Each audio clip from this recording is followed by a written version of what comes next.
नमस्कार मित्रांनो, आजच्या व्हिडिओमध्ये आपण पुणे ते नाशिक या नवीन तयार होणाऱ्या इंडस्ट्रियल एक्सप्रेसवेचा एक अपडेट बघणार आहोत।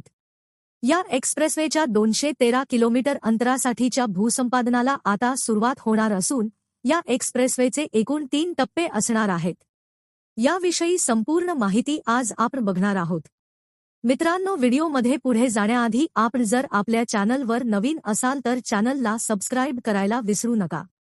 या आपल्या चॅनलवर असेच अपडेट येत असतात तेव्हा चॅनलला नक्की सबस्क्राइब करा आणि आपण आपल्या व्हॉट्सॲप आणि टेलिग्रामला लवकर जॉईन व्हा। त्या ठिकाणी असे अपडेट आपण टाकत असतो, त्याची लिंक ही डिस्क्रिप्शनमध्ये दिलेली आहे।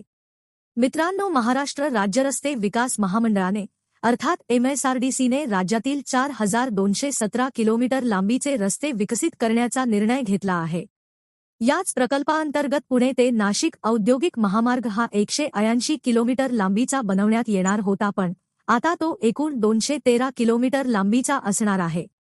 या प्रकल्पासाठी एकूण 20,000 कोटी रुपये खर्च अपेक्षित असून जून 2023 मध्ये monarch surveyor and engineering consultant या कंपनीची सल्लागार म्हणून निवड करण्यात आली होती। आता या कंपनीनेच तयार केलेल्या आराखड्याला आता राज्य शासनाने मंजुरी दिली असून प्रकल्पाच्या भूसंपादनाला लवकरच सुरुवात करण्यात येणार आहे।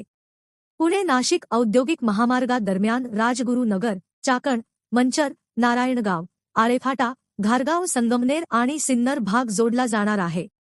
यामध्ये पुणे ते शिर्डी यातील अंतर 135 किलोमीटर, शिर्डी ते नाशिक आणि निफाड हे 60 किलोमीटरचे अंतर, तसेच सुरत ते नाशिक दरम्यानचा 20 किलोमीटर असा एकूण 213 किलोमीटर लांबीचा हा मार्ग असणार आहे।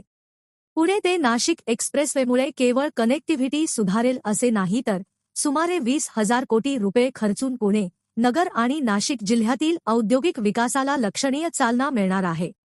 या महामार्गादरम्यान भोसरी, रांजणगाव, राष्ट्रीय महामार्ग, शिर्डी येथील 37 किलोमीटरचा जोडरस्ता असणार आहे।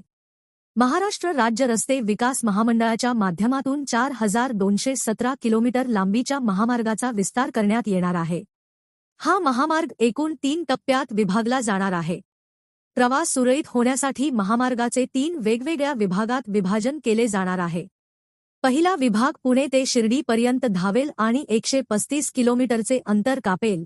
हा विभाग प्रवाशांसाठी आरामदायी प्रवास अनुभवासाठी उत्सुक आहे। दुसरा विभाग, जो आधीच सुरत ते चेन्नई एक्सप्रेसवेचा एक भाग आहे, शिर्डी इंटरचेंज ते नाशिक आणि निफाड इंटरचेंज पर्यंत असा एकूण 60 किलोमीटरचे अंतर कापेल। आणि शेवटी या महामार्गाचा तिसरा आणि शेवटचा भाग नाशिक आणि निफाड इंटरचेंज ते नाशिक पर्यंत असा एकूण 60 किलोमीटरचे अंतर कापेल।